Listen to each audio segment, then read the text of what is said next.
Queridos e amados irmãos, a paz do Senhor. Que bom estar com os irmãos para mais uma pré-aula da Escola Bíblica Dominical, nesse primeiro trimestre do ano de 2023, classe Adultos. Hoje a lição de número 11, a lição que tem por título O Avivamento e a Missão da Igreja.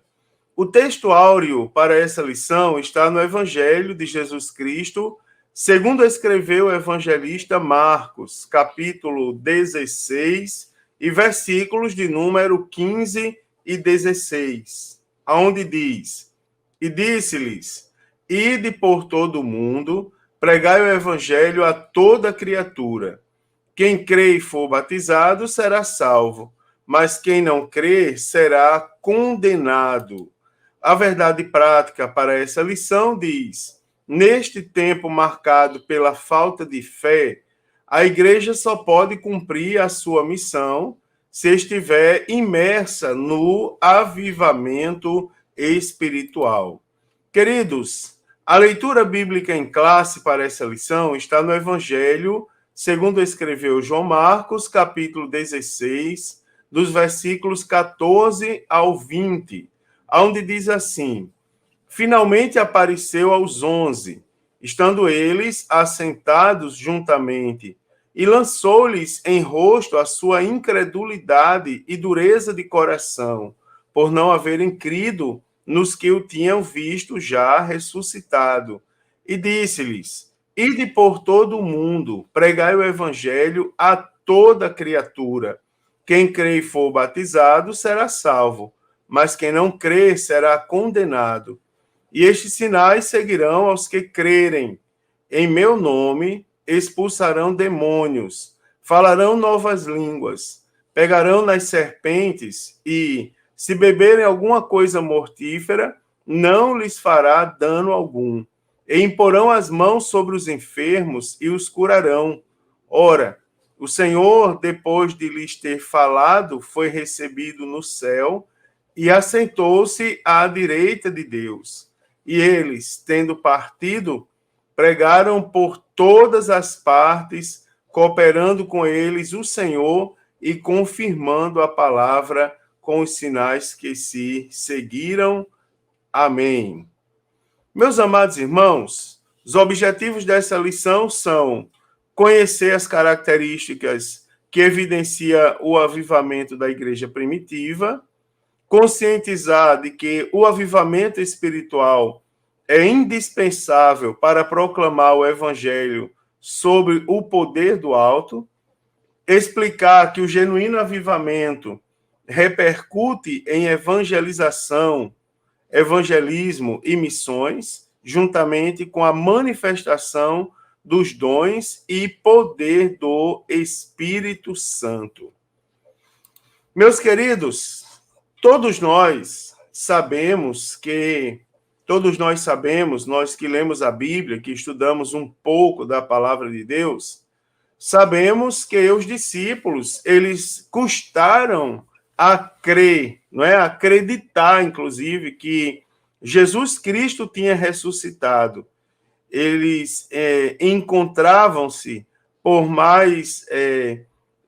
demais dispersos e extremamente desanimados.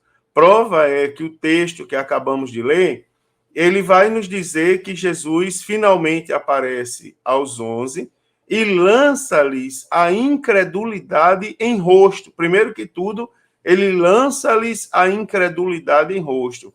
Como quem diz assim: o que é que vocês estão fazendo aí desanimados, acabrunhados, não é? Antes, levantem-se e vão por todo mundo, pregam o evangelho a toda criatura. Agora, cabe uma pergunta: quantos discípulos de Jesus não se encontram assim hoje, inclusive dentro das igrejas?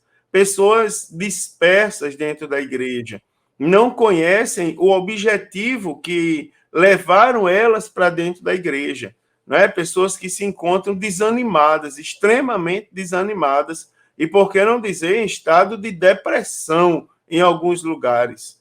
Tem até aqueles que trabalham na obra, não é? Mas que estão sem a chama do primeiro amor, né? A alegria e o entusiasmo que tinham quando receberam o Espírito Santo já não tem mais. Na verdade, queridos, isso aqui, ó, além da gente saber a necessidade do avivamento em nossa vida, também nós precisamos vigiar e orar, não é? Com a finalidade de que esse desânimo, não é? E também as distrações com os cuidados dessa vida, eles não sejam capazes de minar a nossa sede e fervor, tanto para buscar Cristo, quanto pela salvação daquelas pessoas que se encontram em estado de perdição. Ou seja, tanto no nosso fervor de buscar Cristo, como também na questão da evangelização daqueles que buscam, né, que precisam ser evangelizados. Então, que eu posso falar para os irmãos a partir de agora, dada essa pequena fala introdutória sobre a lição que nós temos hoje? Nesse trimestre, nós estamos estudando, queridos, que nos primórdios da igreja, a igreja era conhecida pelo seu dinamismo na evangelização, no cuidado com os novos convertidos, né, no discipulado e no cuidado com os necessitados. E que esse dinamismo da igreja primitiva, ele era, na verdade, resultado do grande avivamento que fora produzido pelo Espírito Santo. Então, depois que eles foram revestidos do poder, os discípulos nunca mais foram os mesmos. Você observa que, se olharmos a palavra de Deus notoriamente a partir do livro dos Atos dos Apóstolos, nós vamos ver que depois que os discípulos receberam, depois do dia de Pentecostes, onde eles foram batizados no Espírito Santo, nós observamos a mudança de comportamento. Quem antes estava depressivo, disperso, acabrunhado por causa da morte de Jesus Cristo, agora estava demonstrando um dinamismo fora do comum e uma sede, não é, especial para levar a palavra de Deus às pessoas que estavam necessitando da palavra de Deus. Então, eles receberam poder, não é mais poder, na verdade, e reconheceram que o poder que eles receberam do alto era sinal e tinha por objetivo, não é, a pregação do evangelho de Jesus Cristo pelo mundo, ou seja, o cumprimento do grande mandamento de Jesus Cristo, que é a grande comissão. Então, nos dias de hoje, mais do que nunca, tá certo? As igrejas precisam de um avivamento espiritual, um avivamento genuíno. Queridos, o objetivo do avivamento não é trazer fama para as pessoas. Não é? Eu sou um pregador do evangelho, sou um pastor de igreja, eu sou pentecostal, sou batizado no Espírito Santo conscientemente, com a evidência do falar em outras línguas. Eu creio na atualidade dos dons. Não é, irmãos? Eu sou avivado, eu dou glória a Deus e aleluia. Eu prego o evangelho todos os dias. Eu tenho o maior prazer de me reunir com os meus novos convertidos para ensinar eles a serem discípulos de Jesus Cristo genuínos. Isso é sinal de avivamento. Agora, eu reconheço, não é, apesar de tudo isso, que hoje em dia está em moda a profissionalização do evangelho de Jesus Cristo. Nós temos, não estou falando mal de quem prega, seria uma hipocrisia, até porque eu prego também por aí. Eu sou um pregador do evangelho também.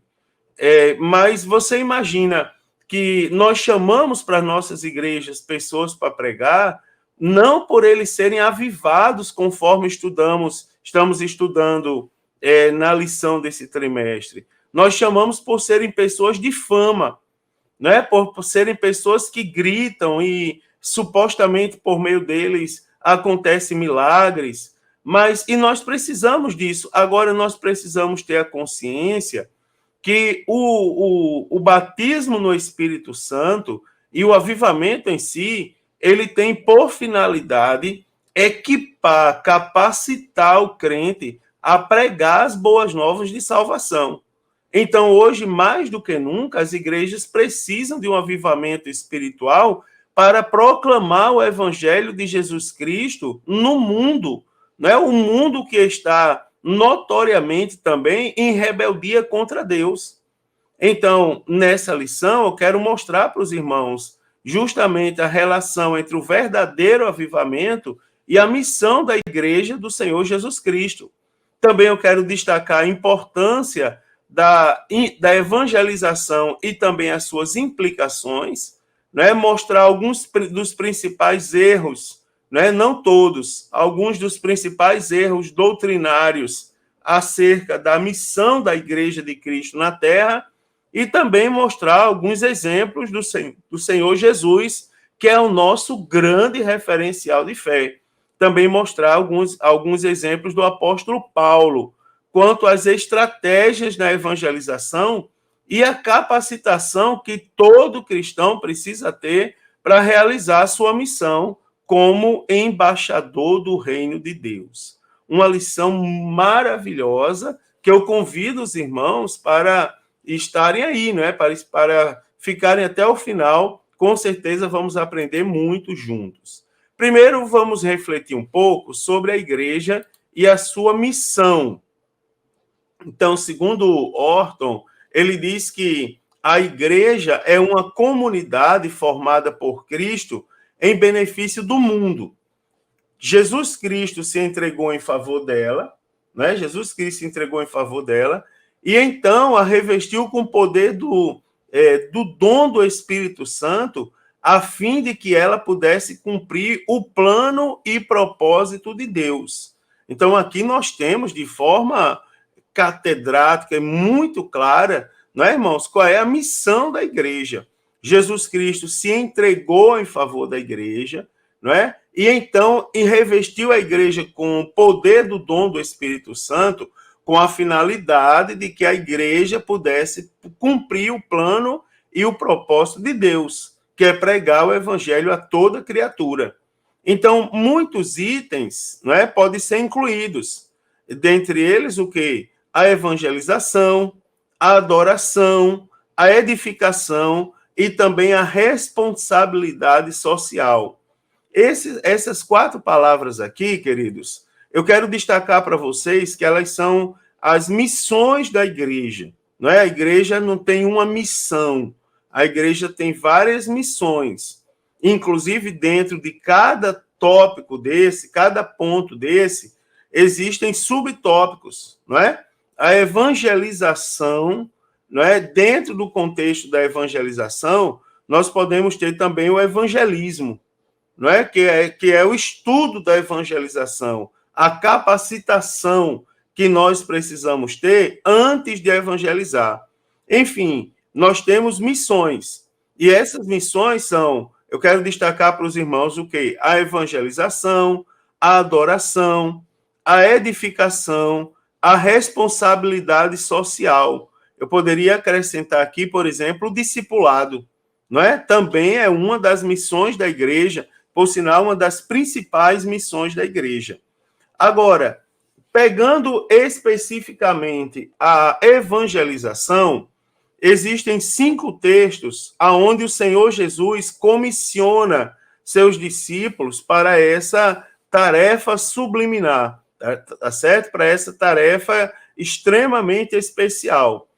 Nós encontramos em Mateus, no Evangelho segundo Mateus, capítulo 28, dos versículos 18 ao 20, também no Evangelho segundo Marcos, capítulo 16, dos versículos 15 ao 20, também no Evangelho segundo escreveu o evangelista Lucas, capítulo 24, dos versículos 46 ao 49, e no Evangelho segundo escreveu João, capítulo 20, dos versículos 21 e 22. Também em Atos dos Apóstolos, capítulo 1 e versículo de número 8. O que é essa missão e em que consiste essa missão da igreja? A missão tem por objetivo proclamar o evangelho, não é? Seguida da mensagem de fé e do arrependimento, visando o homem em sua plenitude. Então, ela representa a responsabilidade que a igreja tem de promover o reino de Deus em meio à sociedade. A igreja não foi feita, quando a gente diz que a igreja não foi feita para ficar em quatro paredes, eu não, toda vez que eu disser isso durante essa aula, eu não estou criticando o templo, porque o templo é outro assunto, nós precisamos do templo, tá certo? Eu não estou criticando o templo, eu estou falando que a igreja não ficar em quatro paredes, eu estou dizendo que a igreja não pode se comportar como uma seita. Por exemplo, ali é o nosso reduto, ninguém entra, ninguém sai. E o que a gente fala aqui dentro, ninguém deve saber lá fora. Não é assim. A igreja, ela foi feita, ela foi constituída para promover o reino de Deus em meio à sociedade. Precisamos do templo? Claro que precisamos. Nós precisamos orar, nós precisamos nos consagrar. Antes de proclamar o evangelho, nós precisamos saber o evangelho, então nós precisamos tomar conhecimento. Então a igreja, o templo, é o local onde essas coisas acontecem, onde a adoração é colocada em prática, é a pregação da palavra de Deus, mas nós também devemos promover o reino de Deus em meio à sociedade. Então, como representante do reino nesse mundo, a igreja, tá certo? A igreja é a representante do reino nesse mundo, ela deve utilizar todos os meios legítimos para a expansão do reino de Deus. Lembre-se uma coisa aqui, ó, eu estou falando que a representante do reino de Deus nesse mundo é a igreja. E quem somos nós? Esse assunto já foi tratado em outras lições. Nós somos membros da igreja. Tá certo, irmãos? Isso aqui, ó, mais à frente eu vou me aprofundar um pouco nisso, tentar me aprofundar o máximo possível, mas não existe aquela história de eu vou fazer a minha obra, não é? Eu vou fazer do meu jeito, eu vou fazer a minha obra missionária. Não, querido.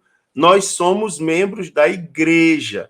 O representante do reino de Deus nesse mundo é a igreja. E nós andamos em conformidade, de acordo com Jesus Cristo determinou que nós andássemos, agora nós seguimos o ritmo da igreja, tá certo? Então, isso aqui é muito interessante, muito interessante. Os grandes evangelistas da Bíblia Sagrada, eles tinham uma base missionária. Eles iam, não é, evangelizar, mas eles retornavam à base missionária de tempos em tempos. Ali prestavam conta, ali recebiam orações, ali se preparava para seguir novamente a sua jornada. Então, a igreja ela existe para evangelizar. Então, acerca de um dos propósitos pela qual a igreja existe, afirmou o apóstolo Pedro. Lá em 1 Pedro, capítulo 2, versículo 9, ele diz assim: mas vós sois a geração eleita, o sacerdócio real, a nação santa, o povo adquirido, para que anuncieis as virtudes daquele que vos chamou das trevas para a sua maravilhosa luz. Então, a igreja, ela tem diversas atribuições. No entanto, a atribuição, digamos, mais excelente da igreja é a que justifica a presença da igreja na terra, que é a missão nobre da evangelização, tá certo? De proclamar o evangelho pelo mundo. Lembre-se sempre o seguinte, ó, aqui, quando eu estou falando de igreja, e faça a observação que nós fazemos parte da igreja, é porque Deus também, na igreja, ele constituiu membros principais. Por exemplo, no corpo humano, nós temos o cérebro, que é a cabeça, que é Jesus Cristo, que é quem comanda o corpo. Mas nós temos o coração que bombeia o sangue. Nós temos o pulmão que capta oxigênio para o sangue. Nós temos o rim que filtra o sangue. Então, nós temos órgãos vitais. Então, nós temos na igreja também líderes constituídos por Deus. Por exemplo, Jesus enviou cartas e o evangelista João registra lá no livro do Apocalipse, não simplesmente à igreja, ele enviou aos anjos que estavam na igreja. Não é? Interessante isso. Ele enviou aquelas pessoas vitais, aquelas pessoas principais na igreja, que possuem funções específicas e indispensáveis, que a Bíblia chama naquele momento de anjos. Isso é importante a gente entender. Por exemplo, o apóstolo Paulo foi depois de Jesus, o maior missionário que a Bíblia Sagrada registra em suas páginas, não é, no Novo Testamento. Agora, o apóstolo Paulo, quando tinha certas questões a serem resolvidas, ele ia pedir conselho aos apóstolos, não é? Então, nós observamos que a estrutura, é a igreja em funcionamento. Orton diz que na adoração, a igreja volta-se para Deus. Na edificação, atenta corretamente para si mesma. E na evangelização, a igreja focaliza o mundo. Então, você observa que a evangelização é uma das missões da igreja. Não é? A igreja também adora, a igreja também edifica, não é? Ela corrige os seus próprios passos através da palavra de Deus. E ela também evangeliza, quando ela proclama as boas novas de salvação para o mundo. A igreja, ela, além de existir para evangelizar, a igreja ela é ordenada a evangelizar. Então, não é uma escolha, uma ordem, né? Está no imperativo. A palavra ordenar, segundo o dicionário Aurélio, significa mandar, decretar. Então, a tarefa de evangelizar é uma ordenança divina a todos aqueles que são discípulos de Jesus Cristo, não somente aos apóstolos. Lembre-se sempre a relação entre as palavras discípulos e apóstolos. A Bíblia diz que da multidão de discípulos, Jesus separou 12, os quais comissionou, não é? E os nomeou apóstolos. Então, você observa que os apóstolos, antes de ser apóstolos, já eram discípulos. Inclusive, quando Matias foi eleito como substituto de Judas, lá em Atos, capítulo 1, os critérios que foram utilizados foram, vamos utilizar os critérios que Cristo utilizou, né? Que foi utilizado por Jesus, dos que já estavam com ele desde o batismo de João até o dia em que ele foi recebido no alto. Ou seja, para ser apóstolo, já tem que ser discípulo. Isso é interessante. Então, a tarefa, a ordenança de evangelizar, ela é uma determinação, né? É uma ordenança, é um mandado, é um decreto postulado que não se muda, não se altera, a todo discípulo de Cristo, e não somente aos apóstolos, né? Eu já ouvi pessoas falarem assim, eu já participei de congressos onde as pessoas dizem assim, que a missão do pastor é apacentar, e quem dá cria são ovelhas, então quem deve evangelizar são a igreja e os pastores, não. Eu discordo. Da mesma maneira que não é só os pastores que evangelizam, não é só os pastores que evangelizam, também não são só os membros da igreja, os demais membros da igreja, não é? Antes de ser pastor, já tem que ser discípulo. Então, se tem que ser discípulo, também evangeliza, também ganha alma. Então, a ordenança, o pastor Antônio Gilberto, ele diz que a ordenança bíblica da proclamação do evangelho em todo o mundo sinaliza o seu caráter universal, ou seja, o direito que todos os povos têm de ouvi-lo de forma clara e consciente para crerem no Senhor Jesus Cristo, arrepender-se de seus pecados e ter a certeza da vida eterna. Então, a ordenança bíblica dada por Jesus, ela tem um caráter universal. Não é, irmãos? Todos os discípulos devem proclamar e todos os povos têm o direito de ouvir, não é? Ouvir de forma clara. Uma vez um irmão disse assim, pastor, eu sou tão usado por Deus que um dia eu preguei só em línguas estranhas, preguei 2 horas em língua estranha. Aí eu disse assim, certo, você pregou 2 horas em língua estranha, e tinha alguém que interpretasse? Aí ele disse, não. Eu disse, e o que é que o povo entendeu, criatura? Você pregou em língua estranha 2 horas, e o povo não entendeu nada? Então tem alguma coisa errada aí, ou com você, ou comigo, ou com a Bíblia. Eu acho que é com você, porque a Bíblia não erra. não é? A palavra de Deus ela é inerrante. Então, eu acho que o problema é com você, né? Da mesma forma que você tem direito de pregar, as pessoas que ouvem têm o direito de ouvir e de entender, para poder elas crerem, se arrependerem e ter a certeza da vida eterna, que são os objetivos da grande comissão, tá certo? Então, a igreja também se realiza evangelizando.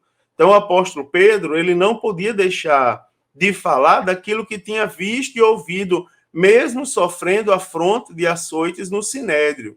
O apóstolo Paulo tinha a evangelização como uma obra que lhe foi imposta, não é? Ele se realizava em pregar o evangelho, ainda que lhe custasse a vida.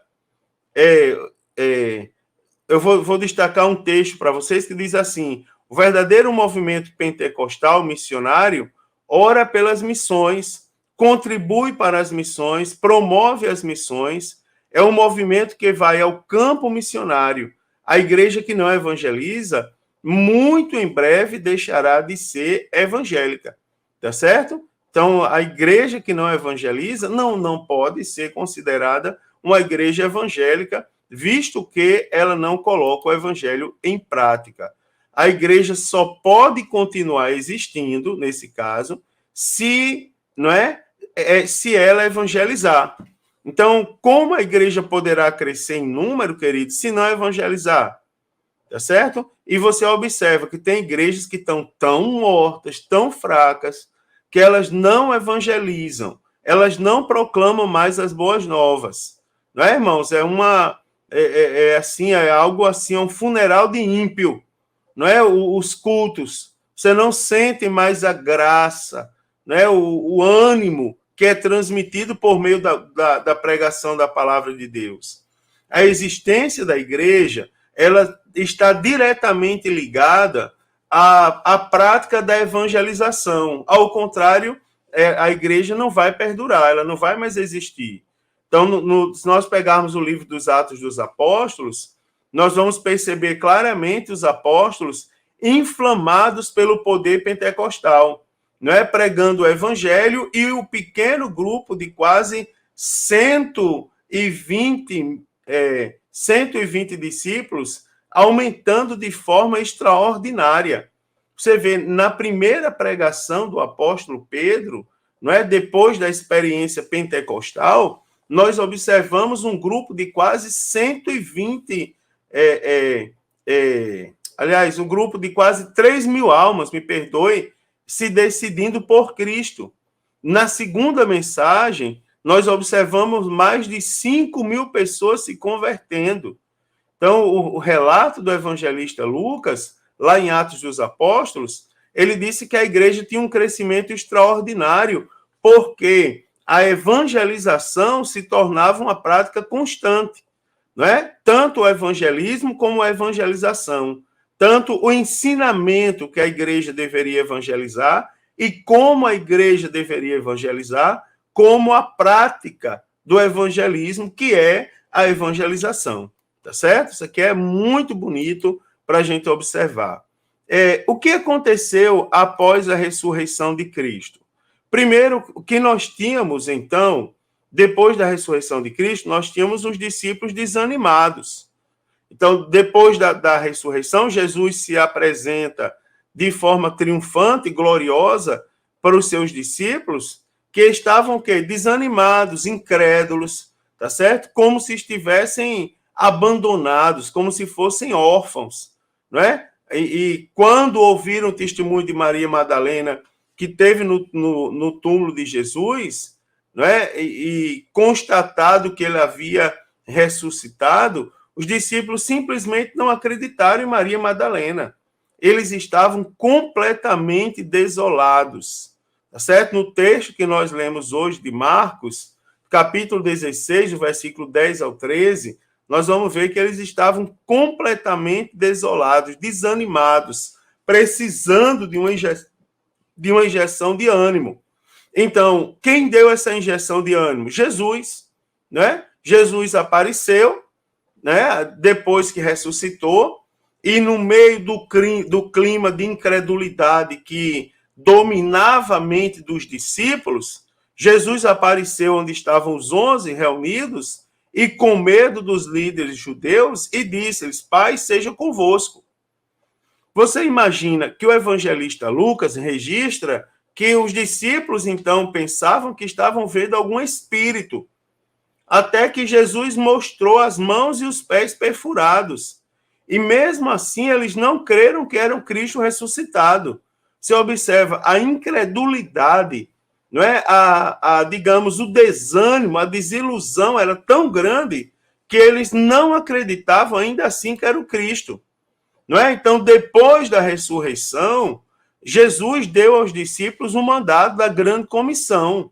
Lá em Marcos 16, versículo 15 e 16, que é o textuário dessa lição, ele disse: Ide por todo o mundo, pregar o evangelho a toda criatura. Quem crê e for batizado será salvo, mas quem não crê será condenado.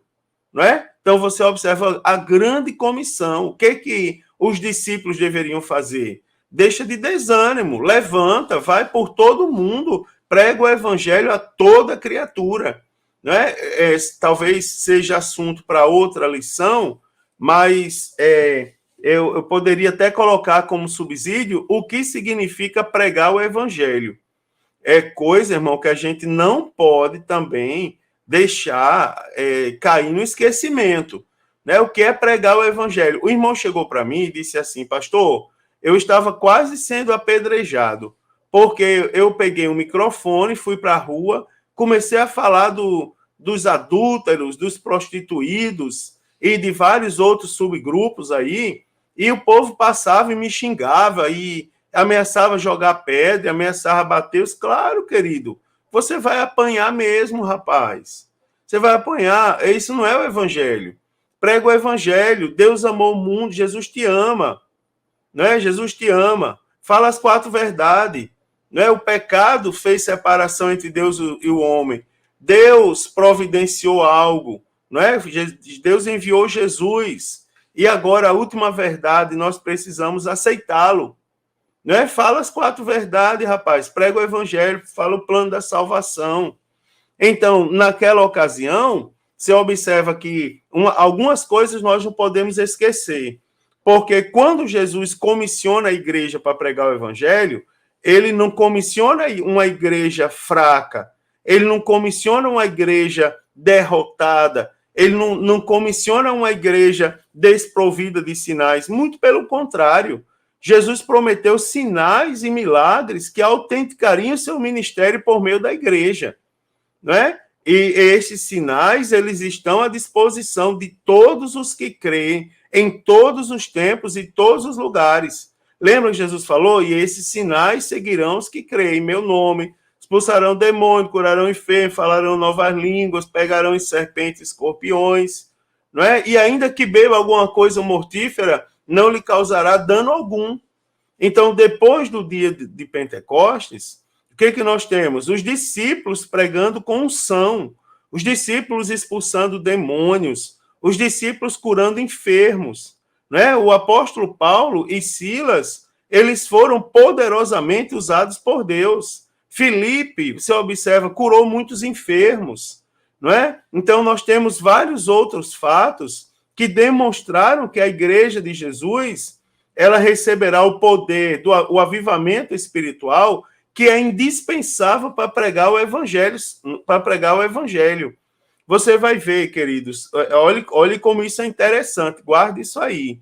Jesus, quando comissionou a igreja, ele não comissionou uma igreja fraca, ele comissionou uma igreja cheia de poder, cheia de unção, uma igreja capacitada para dar continuidade, inclusive aos sinais e milagres que autenticaram o ministério de Jesus Cristo na terra. Tá certo? Muito, muito bonito isso daqui. O avivamento na missão da igreja local. Então, o avivamento nas missões locais. Então, o avivamento que vem como consequência desde o dia de Pentecostes, ele produziu uma chama no coração de todos os seguidores de Jesus Cristo. Então, mesmo com perseguições, os apóstolos, eles pregaram com ousadia o evangelho de Jesus Cristo, começando por Jerusalém, tá certo? Eles foram presos. Se você olha para quem questiona a maneira de pregar, se você pega a sua Bíblia e você vai ler a pregação do apóstolo Pedro, você vai ver que Pedro ele não é caviloso. Ele começa a explicar, você sabe o que aconteceu no meio de vocês? E começa a contar a história de Jesus Cristo, começa a falar o plano da salvação. Então, falando o plano da salvação, eles foram perseguidos, presos, não é por terem proclamado a doutrina de Cristo na cidade santa, mas foram libertos pelo poder de Deus e continuaram a proclamar o evangelho. Você imagina, irmãos, passar pela primeira guarda, pela segunda, e não ser percebido, não é? Conduzido por anjos de Deus e não ser percebido. Foram milagres, e que eu poderia passar a aula inteira contando aqui, compartilhando, lembrando os irmãos. Então, esse é o modelo da evangelização dinâmica local. Não só pregar o evangelho dentro do templo. Lembre-se que pregar o evangelho dentro do templo é importante. Quantas pessoas não procuram o templo como refúgio? Quantas pessoas não estão cansadas, não é, pelas ruas, e elas procuram o templo para encontrar um ambiente santo, onde elas possam dobrar o joelho, receber a oração, ouvir a pregação da palavra. Então, quando eu digo não só pregar o evangelho nas quatro paredes, não é menosprezando as quatro paredes. É também lembrando a igreja que a igreja também deve realizar a evangelização pessoal nas casas, nas ruas, nos bairros, não é? Então, a igreja avivada, ela apresenta sinais de que o Pentecostes, ele continua vivo na sua prática diária missionária, quando o assunto são as missões locais. Então, existe uma demonstração de que os dons espirituais estão ativos na sua vida, não é? E o amor consequente a isso, pela pregação do evangelho de Jesus Cristo, se faz algo notório, não é? Que bonito isso aqui, queridos. Esse é um discurso que nós precisamos guardar em nosso coração. Além das missões locais, eu também quero destacar a evangelização, o avivamento nas missões regionais, não é? Então, o que são missões regionais? A missão regional é aquela que é realizada em locais distantes, não é, do centro da ação inicial.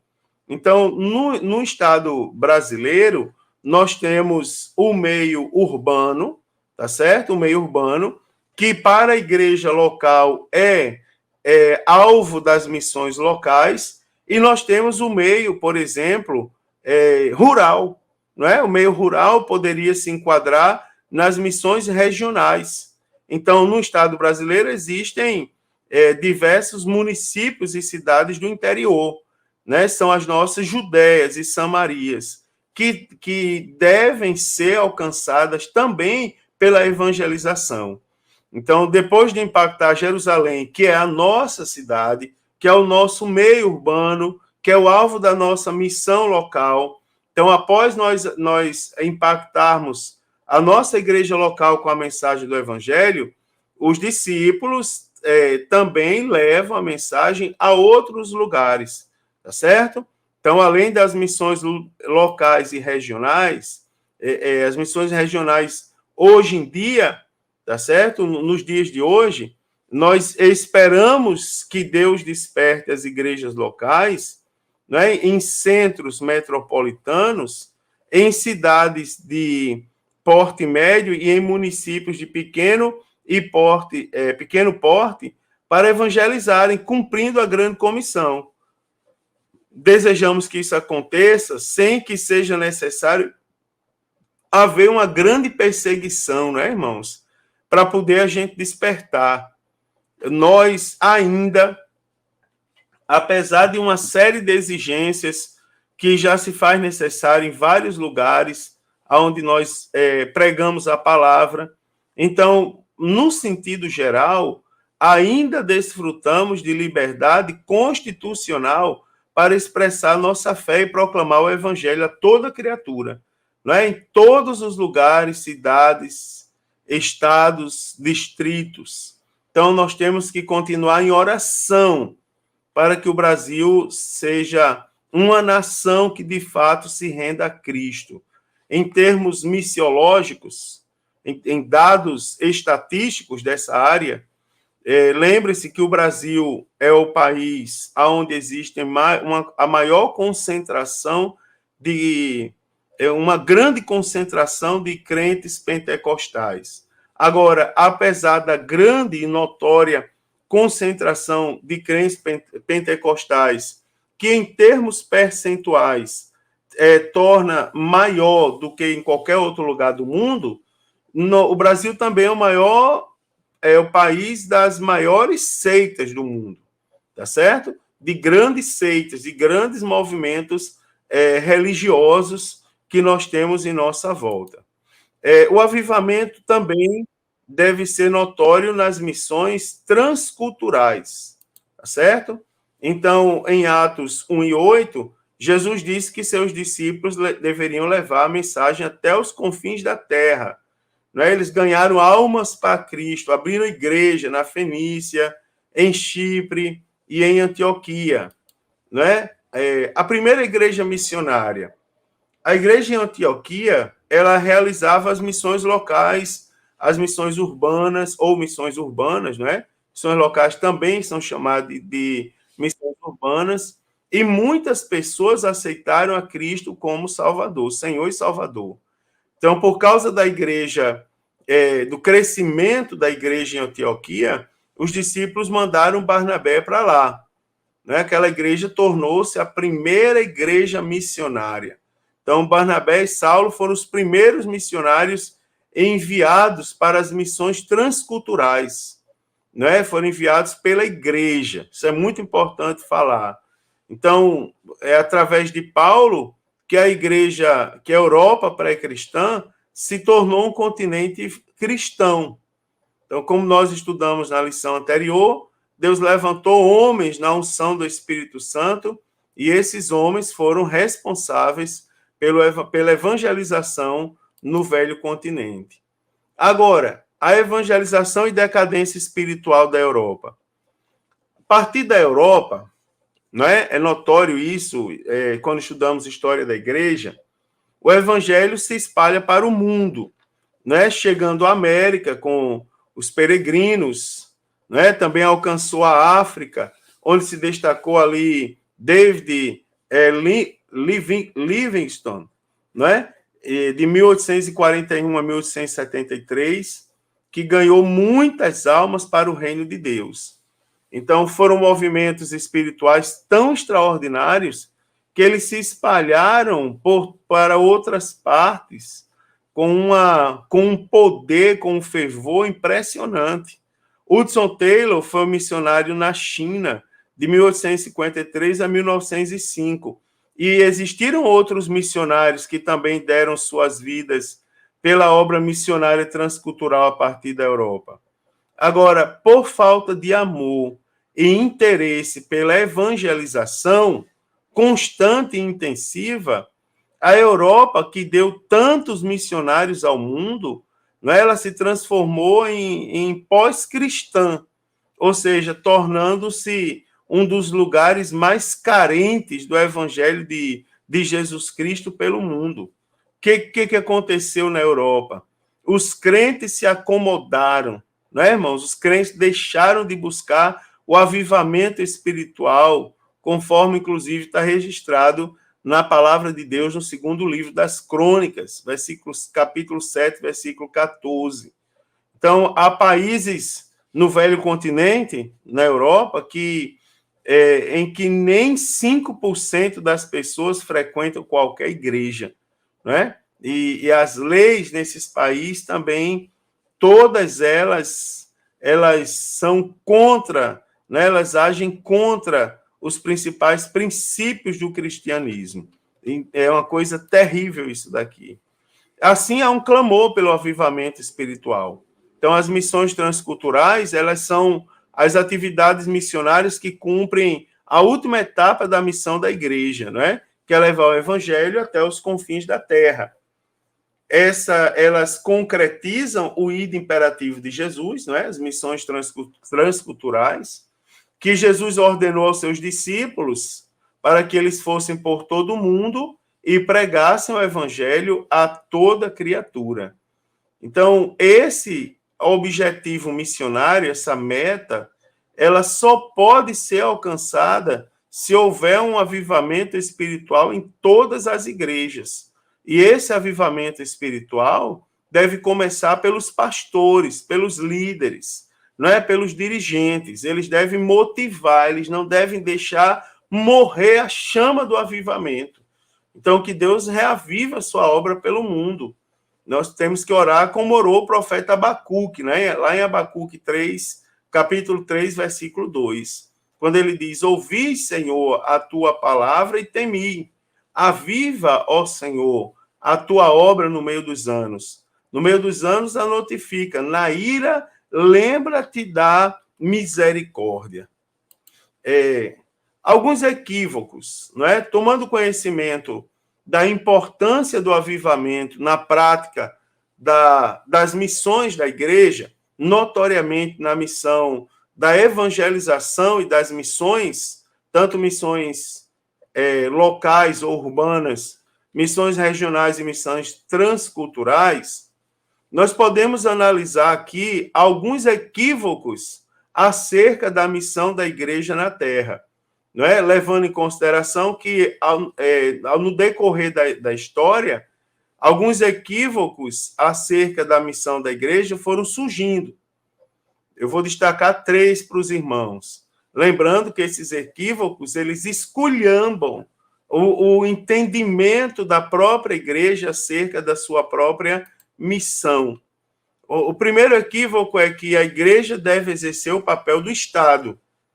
Então, esse conceito, ele é um conceito que perdurou mais de 1000 anos, de modo quase universal, e hoje de maneira mais restrita, como que é um exemplo ali do Estado do Vaticano. Segundo essa visão, a igreja e o Estado devem estar fundidos para cumprir sua missão precípua.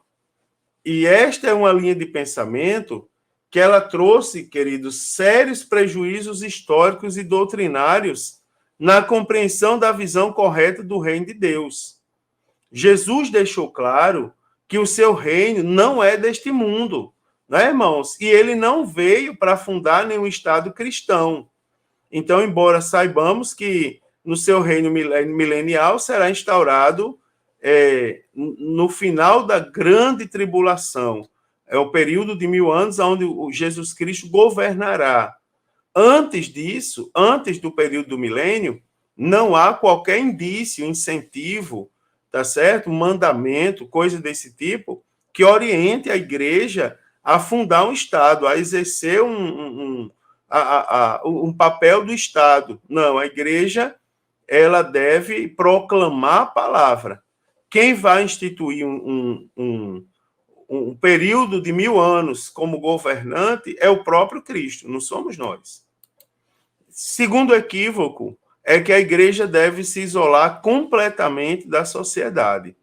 Então, por conta do mundanismo e a excessiva inconstitucionalização da Igreja Católica Imperial, surgiu um movimento chamado de monasticismo, onde seus defensores eles assumiram uma postura de isolamento, longe da sociedade que eles consideravam como decadente e arruinada, né? E viviam uma vida de completa santidade. Jesus deixou claro a todos nós que nenhum de nós, irmãos, às vezes surgem alguns movimentos no nosso meio que tentam resgatar coisas que a Bíblia combate. Por exemplo, nós temos pessoas que se vestem de maneira... Nós temos igrejas hoje que não são adventistas de todos os dias.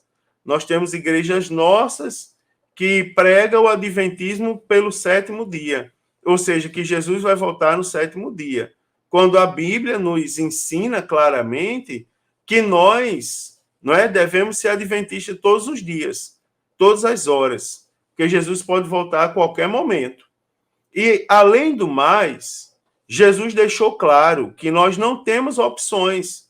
Você pega o Sermão do Monte, lá em Mateus capítulo 5, dos versículos 13 ao versículo 16, Jesus ele Jesus deixa claro quem nós devemos ser. Ele diz assim: vocês são o sal da terra, vocês são a luz do mundo, tá certo? Então, e que nossa missão deve ser realizada no meio da sociedade. E orava não para que saíssemos dela, mas para que fôssemos livres do mal. Você observa, a oração de Jesus não era para que não é para tirar ninguém do mundo, mas para que nós fôssemos livres do mal. Tá certo? Então, a igreja não deve se isolar completamente da sociedade.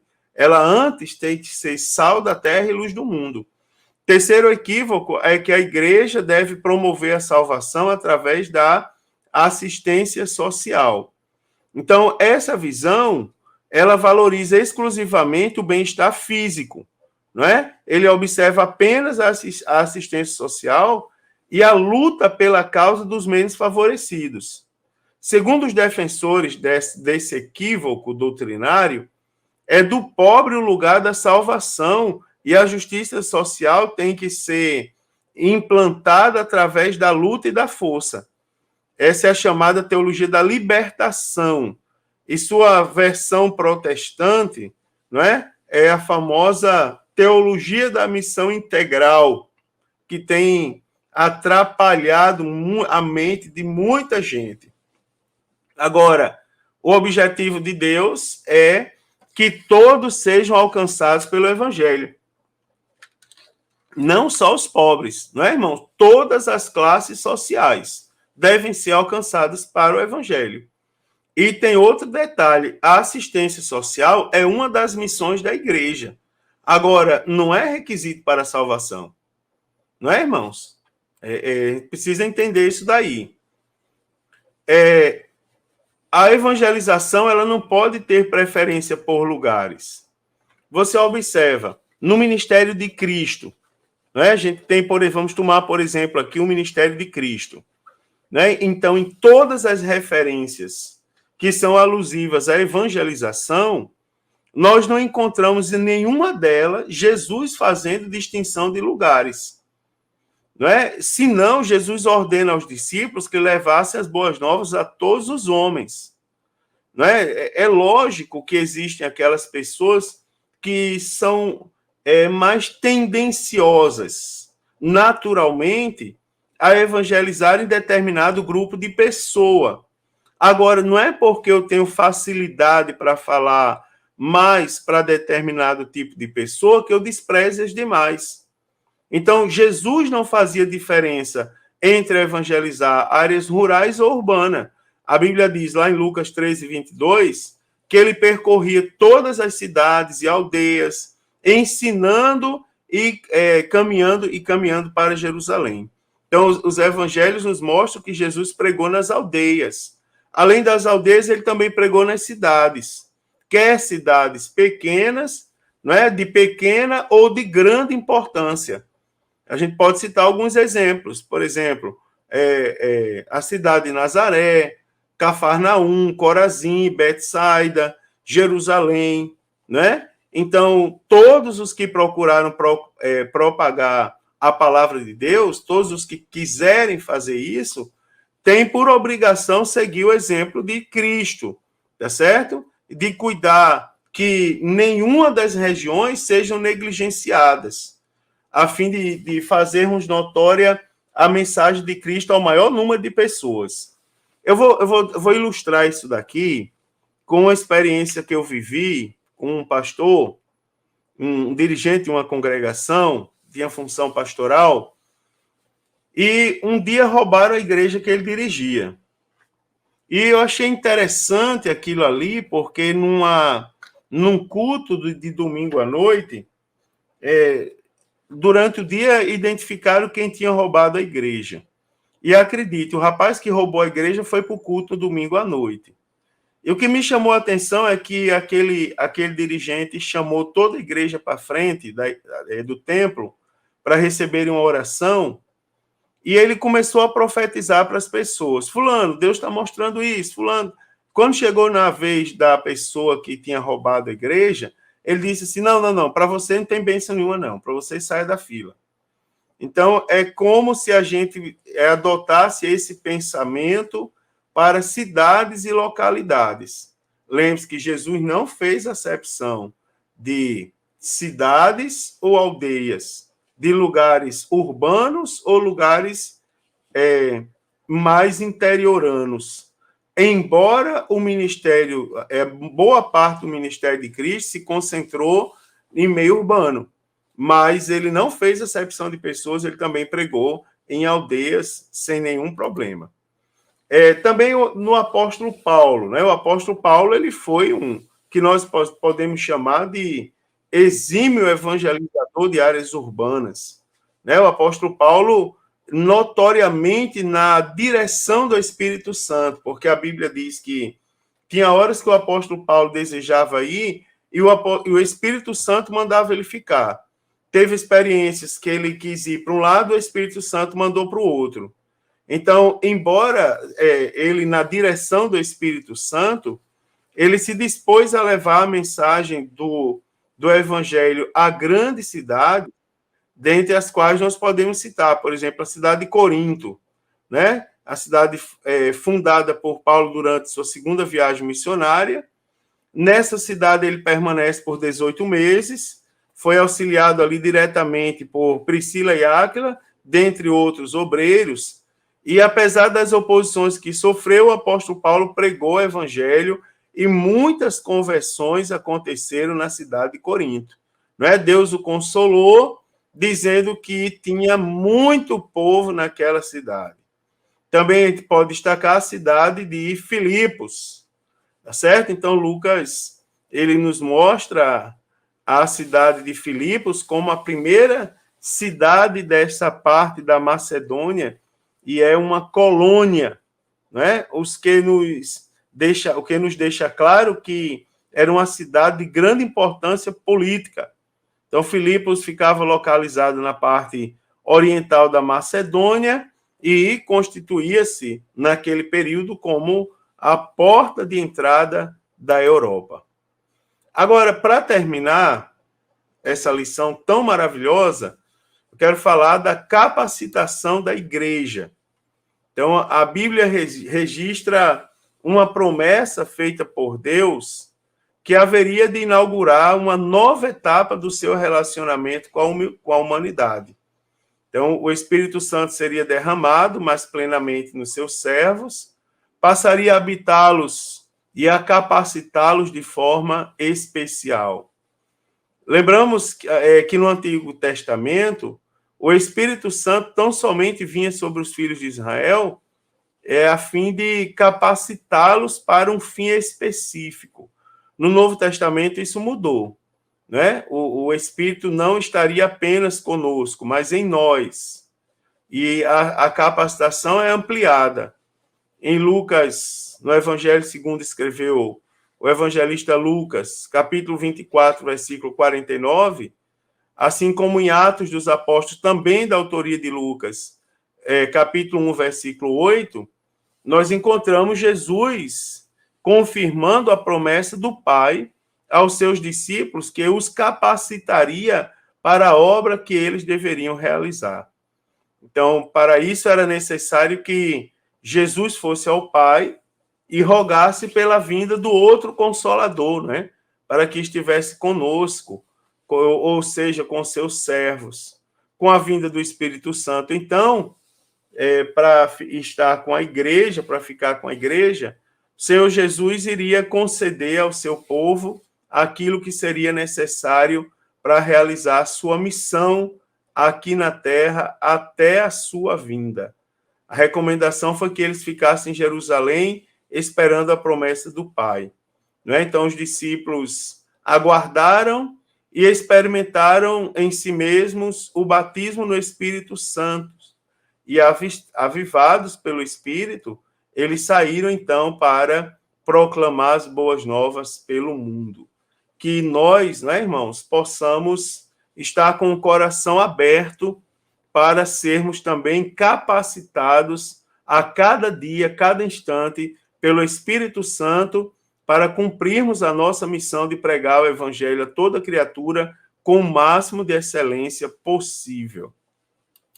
Termino, então, queridos, essa pré-aula, comentando com os irmãos que os cristãos que são avivados, eles demonstram claramente compromisso com Deus, não é? Com Cristo e com a missão da igreja, com as missões, digamos assim, da igreja, não é? Eles têm amor pela obra de Deus e cooperam com a evangelização local, regional e também com a evangelização transcultural. Em várias igrejas cristãs, mesmo no século de falta de fé, existem demonstrações de avivamento espiritual com a manifestação dos dons do Espírito Santo e o fervor na busca pelas almas perdidas, né? Essa é a missão maior da Igreja do Senhor Jesus Cristo.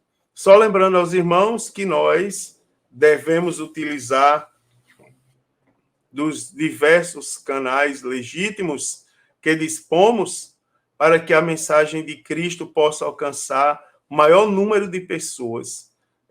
Eu falei em uma das lições, vou repetir aqui, que quando eu trabalhei como coordenador geral do discipulado, e um dia eu fui perguntar ao pastor da igreja se eu poderia criar uma conta na rede social para o departamento. Na época era o Orkut, né, que dominava o meio, digamos, das redes sociais. E a resposta daquele pastor me surpreendeu, porque pela sua fama de ser tradicionalíssimo, como se diz no popular, terrivelmente assembleano, eu pensava que ele fosse me dar um fora, né, digamos assim, usando uma linguagem da juventude. No entanto, ele disse: Mário, todo e qualquer meio que possa somar com o cumprimento do grande mandamento de Jesus Cristo para nós pregarmos o Evangelho a toda criatura, esse meio será bem-vindo. E eu quero deixar esse exemplo para vocês. Então, essa é a maior contribuição, sem sombra de dúvidas, que nós podemos dar à nossa sociedade nos dias de hoje. Que lição, né, irmão? Que lição maravilhosa. Que coisa maravilhosa estão sendo essas lições. Deus abençoe você, tenha uma excelente aula. Tanto você, professor, como você, aluno. Lembre-se de que o professor deve se esforçar no máximo para a edificação, espiritual e também a edificação intelectual, biblicamente falando, dos seus alunos. E os seus alunos devem estar dispostos a aprender. Os alunos devem ir à escola dominical com o coração aberto. E, às vezes, por meio das palavras simples, mas cheias de fé dos professores, nós aprendemos muito com eles, tá certo? Deus abençoe, convide outros, leve para a escola dominical com você e tenha uma excelente aula para a glória do Senhor Jesus Cristo. Paz do Senhor, queridos. Se Jesus não voltar, próxima semana eu estarei aqui com os irmãos comentando a lição de número 12.